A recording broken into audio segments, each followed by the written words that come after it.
Indecision is your vice. I can taste it on your lips. That sweet cherry red. Oh, oh, oh, oh, oh, oh, I tell me to stay away.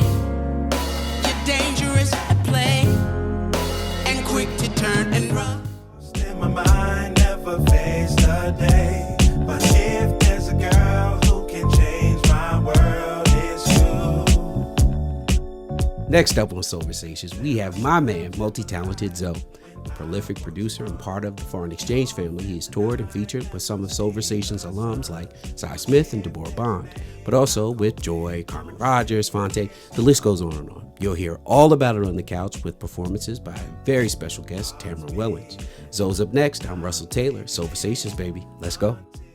What's up? I'm Russell Taylor, and welcome to this episode of Soulversations, where I have my very good friend and incredible musician, my brother Zoe. Welcome to the Soulversation couch, brother. Thank you, man. Pleasure to be here. Absolutely, man.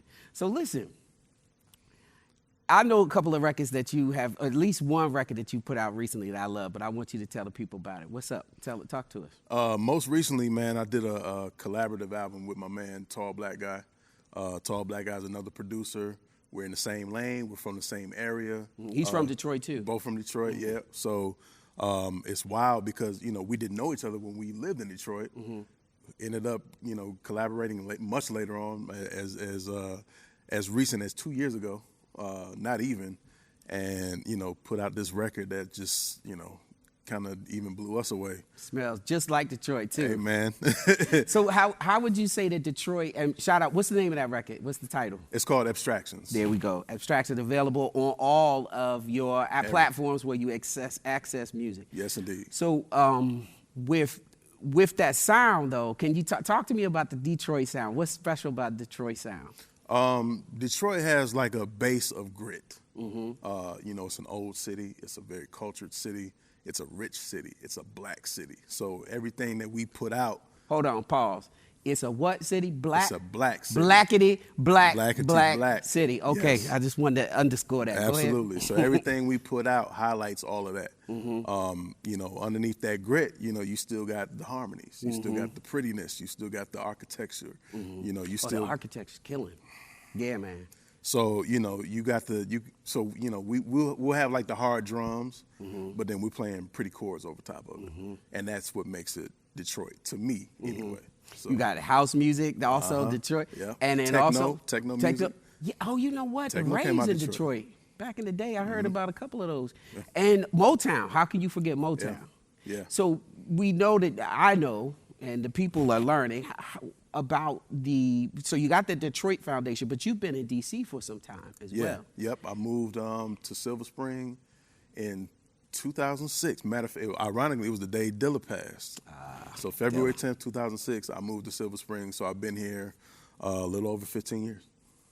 So you from D.C. now too, right? Which is why you are here, brother. So absolutely. How has D.C. culture and D.C. sound? How do you feel that has influenced you in any way? 100%. Because I think coming out this way, I was able to see a working musician, like someone who just works and lives strictly off of, playing gigs. Which at that time in 06 and 05 and 04, like I wasn't really seeing that. A lot of our musicians. We were gigging, but a lot of us still had day jobs. Yeah. I come out here and I'm like, oh, y'all just living off of the music. So for me in the studio, what that made me do was focus on how my studio work would translate live. And I think that's a huge way DC has influenced my music. Like, when I'm going out in the studio, I'm not just concentrating on what it sounds like coming out the monitors. I'm concentrating on what it sounds like as a live presentation. So Zoe, today you are performing with another one of our DMV artists, Miss Tamara Wellons, yes. who is, shout out Tamara, who is also a bona fide indie artist. She has a really wonderful heritage-based project about family in Virginia, being a child of the South. You should check it out if you can. But she's featuring with you today on stage, and yeah, man, we're looking forward to this performance. Yeah, it's gonna be fun, man. Like I've always been a fan of her. She's a great person, wonderful energy, beautiful family. Shout out to Kennard. Great vocalist, all of that. Excellent vocals, like big voice. Like I think that her voice mixes well with what I do. And this is the first time that we've been on stage together as far as with my music. Okay. I've played keys on her sets before, but she hasn't sung on mine. So this is great. Yeah, so this is gonna be a fun one, man. Okay, cool. Yeah. Yeah, man.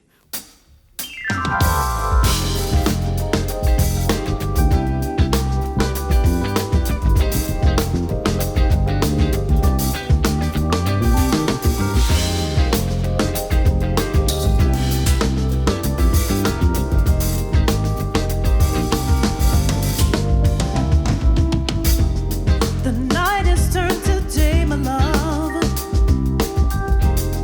and the dawn meets me again.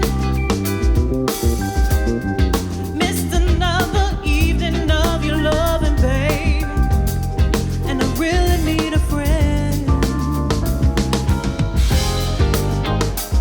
Slow it up, just keep it nice and steady, yeah. I miss your kisses, and for you I'm ready, yeah. You don't have to make the time, it's already here. So when you're gonna come and get it? Can't spend my life making life, there's so many things to do. 'Cause what's the use in making time if I can't spend it with you?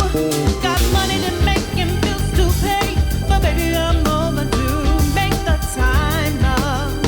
Take some time, love. It turns to spring, my love, and the seasons start to change. But through the eyes of such a lonely man, yeah, everything just looks the same. Slow it up, just keep it nice and steady, yeah. I miss your kisses, and for you I'm ready, yeah. You don't have to make the time, it's already here. So when you gon' come and get it? Ooh, getting next to you sometimes just feels so hard. Ooh, working all night just to be where you are. How can I reach for the sky if I lost my star? So baby, let's take time. Wanna be the one to ride, explain it to the night. For the moment I'll be yours, and yours then will be mine. Leave your worries at the door, take a breath and clear my mind. So baby, spend some time with me. Slow it up, just keep it nice and steady, yeah. I miss your kisses, and for you I'm ready, yeah. Don't want it, the time is already here. So when you're gonna come and get it?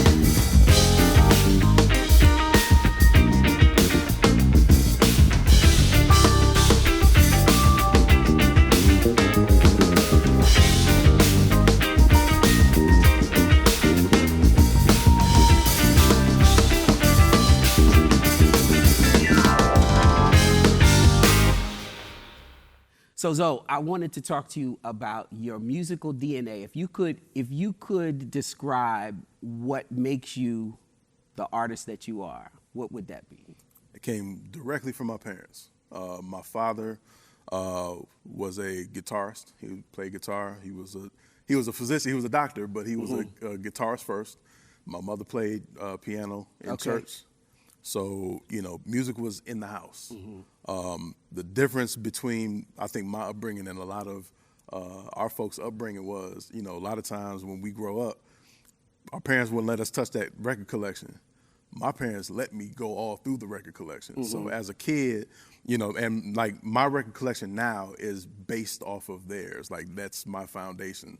I took all those records. So now, even now, when you look at like old Funkadelic records, you'll see old child scribblings on the stuff because they would just allow me to play records as long as I wasn't imitating the DJs and all that. Right, talking trash. Yeah, right?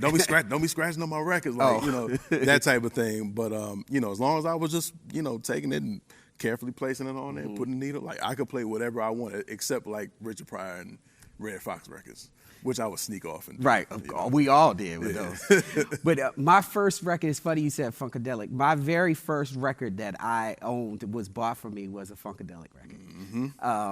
Yep. And I will never like, forget. the artwork was crazy. That's what it was. Yeah. I saw the artwork and I begged for it. And my parents are like, what? Yeah. Okay, I guess. They had whole comic strips in the joint. Like That's you open it up exactly and it. it's a whole joint, you know, with them referencing the songs and, you know, Sir Nose and, you know, all this, the mothership. Like it's all kinds of crazy stuff. It was that magical thing. Yeah. Yeah. So when both of your parents were musicians, did the piano as your weapon of choice? Did you learn it? Can you play any other instruments, or Yeah. you ever try singing? You know what? Oh, come on, Zell, let it out. I be in key. I be in key. I just don't, you know, I'm not confident in it. Okay. I'm not confident in it to where I'm just bringing it out and, you know, that type of thing. I think it's going to be a time where I'm, you know, at least doing backs. You know I what I'm feel saying? like as well as you play, you have to have an ear enough to sing. Right. Even just one of those chants. Yeah. Like I have ideas. Uh-huh. I'm just not confident enough to bring it out there yet. Not yet. Not yet. Okay. I think eventually it'll come. Okay, so that means that all you good people out there, we're going to have to convince him. You can Twitter bomb him, everything, to get him to start singing on some of these records. Yeah, now it'll come, because like even when me and Carmen would tour, like I would do Carmen Rogers. Carmen Rogers. I would do the hook on A Season, which was on Skybreak. So, you know, that was kind of shaky for me at first, but like, you know, after a while, you know, I was like, hey, you know, that's my hook right now. Right. I came to a show where you sang, and I was like, oh, okay, brother. Yeah. So now I know that you want to do it, and I'm going to keep encouraging you to do so. But yeah, outside of piano, I started with piano young. I was maybe 5 or 6. Moved on to bass, which is my secondary. So like all the stuff you hear, We on the Move, Just What You Like that's me. Some guitar, like I always say, I'm a studio gangster guitarist, and some drums. Like drums is guitar is the only one that I haven't gigged on. Drums I've played a gig on, bass I've gigged on, and piano of course. So you 4. like a one-man band, in other words. Yeah, and I had to be in the beginning because I was like, I got all these ideas that I want to lay down, but I ain't got no money to pay nobody. So Indie, shout out all indie musicians, indie artists. This is what you do. Yeah. Right. So I literally, you know, at 27, 26 years old, went to Guitar Center, bought a bass, and started fiddling with it and learned it. Went, got a drum set, started playing on it, learned some of that. You know what I mean? And then after moving to D.C., I was working at a school where I was teaching music with my man Asheru. Shout out to Ash. Shout out Asheru, DC. Shout out my man Omar Hunter. Shout out Omar. Who was my my co-teacher. So we taught in the classroom. But when we taught all the instruments. So me and Omar would play all the instruments in there and would be teaching it. And that was like a huge training ground, crash course for me to just get better on instruments. I think that's really important to say as well, because you moved to Washington, D.C. in 05, 06, and then you became a working gigging musician, but also part of that was being an educator. Right. So you had, even though it was technically a day job, you were still doing music. Exactly. And you were also teaching yourself. Right. That's an indie hustle, baby. That's an indie hustle. And it's dope too, because now, you know, 10, 15, some odd years later, I still keep in touch with a couple of the students. A couple of them they're still playing. I know one plays drums in church, and another one plays, you know, keys for a couple of bands. He's like, yo, you know, you the reason why I was playing keys, and you know, I'm getting goosebumps telling the story. And you know, he put up a post one time, like really propping me up. I was like, yo, man, you about to have my grown ass crying up in this mug. I love it. Because, you know, that gets to one very important part I recognize in you, brother, and, you know, and some of our fellow artists, is that part of being a good musician, part of being having Soulversation with music talking, is the intention of service. There is a service in it. Right. You know, where you are giving to universe, to spirit, and you receive as well from audience and so forth. Right. So I love that. Yeah, there's no reason to take what I have and what you have to the grave with us without No. giving it and passing it along. Like that's part of, our legacy. I'm about to shower. Yes, sir, brother. Yes, sir.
Black man.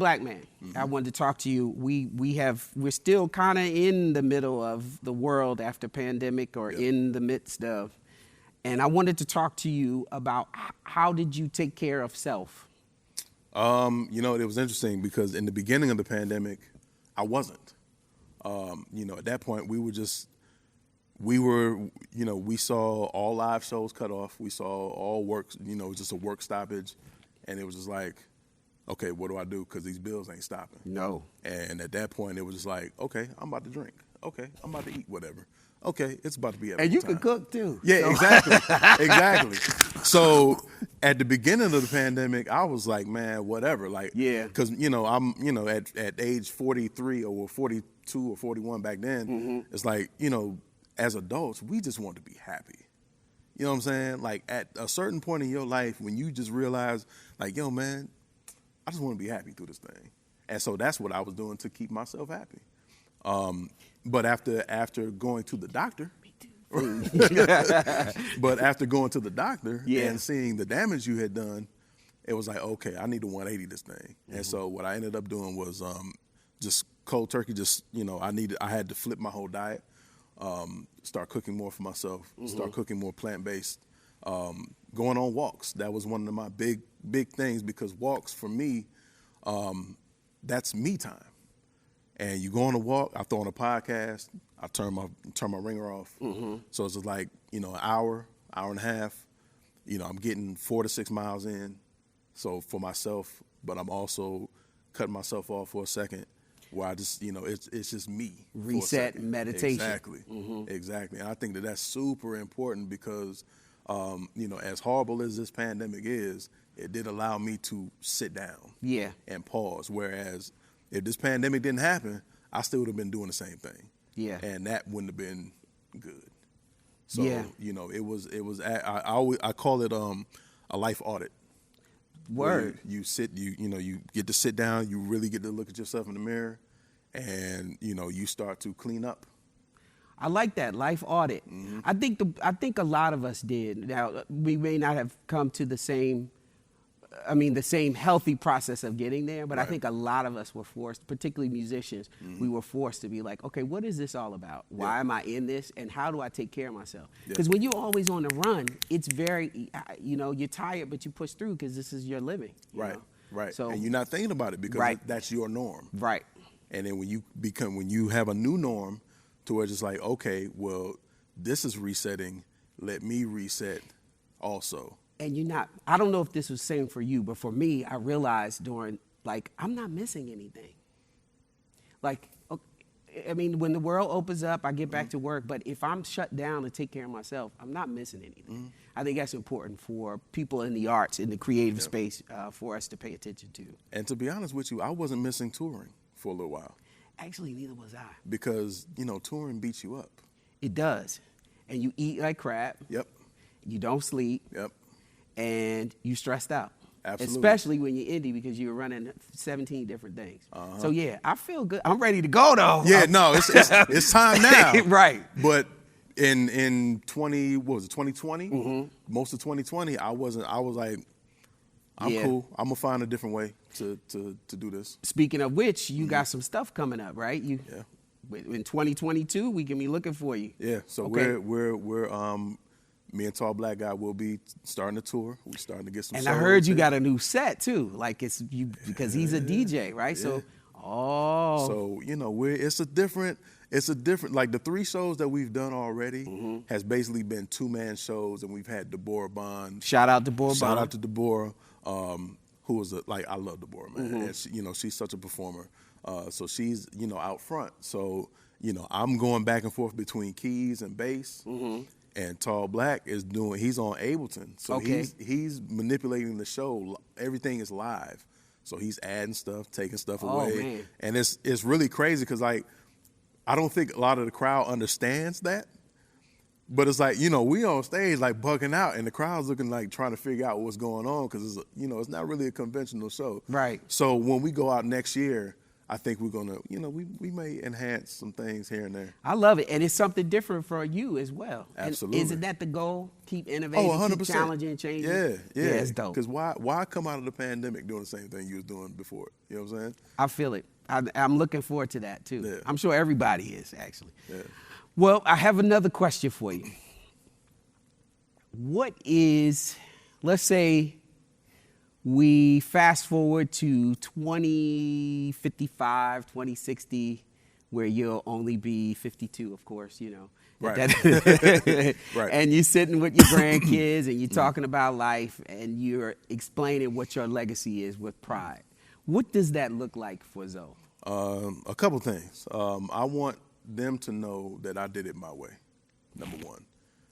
Number two, I want them to know that whatever I put my hands on was dope. Hey, you better speak the life. Come on now. You know what I'm saying? Like, anytime that I release some music, and that's always been my goal, just, from when I started releasing music, like, I wanted to make sure that if my name is on there, particularly if it's on the cover, you don't have to listen to it first. Like, you already know what it is. You can buy it, and you can tell your friends about it, tell them to buy it, and, you in good hands.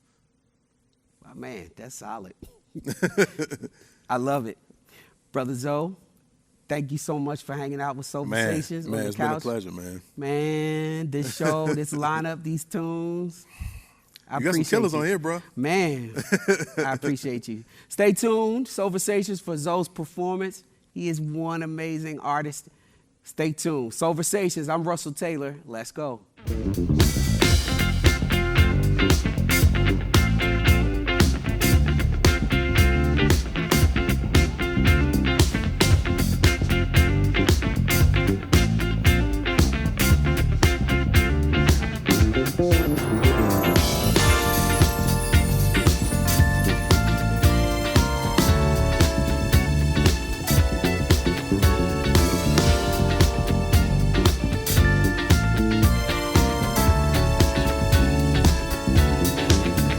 There are times in my life when I want to stay, lost in my mind, never face the day. But if there's a girl who could change my world, it's you. There are times in my life when I want to run off in the night, never see the sun. But if there's a name I call no shame, it's you. Heart's beating, I'm weakening until you came into my life, my healing, and I don't wanna let you go. I can't let you go. Get ready, 'cause we are in the mood. Get ready, 'cause we are on the move. Get ready, 'cause we are on the move. Get ready, 'cause we are on the move. There are times in my life when I feel the rush of sadness, 'cause I have no one to trust. But if there's a friend on who I can depend, it's you. There are times in the night when I want to spend time after time looking deep within. But if there's a bell who can bring me out the shell, it's you. Heart's beating, I'm weakening until you came into my life, my healing, and I don't wanna let you go. I can't let you go. Get ready, 'cause we are on the move. We are on the move, yeah.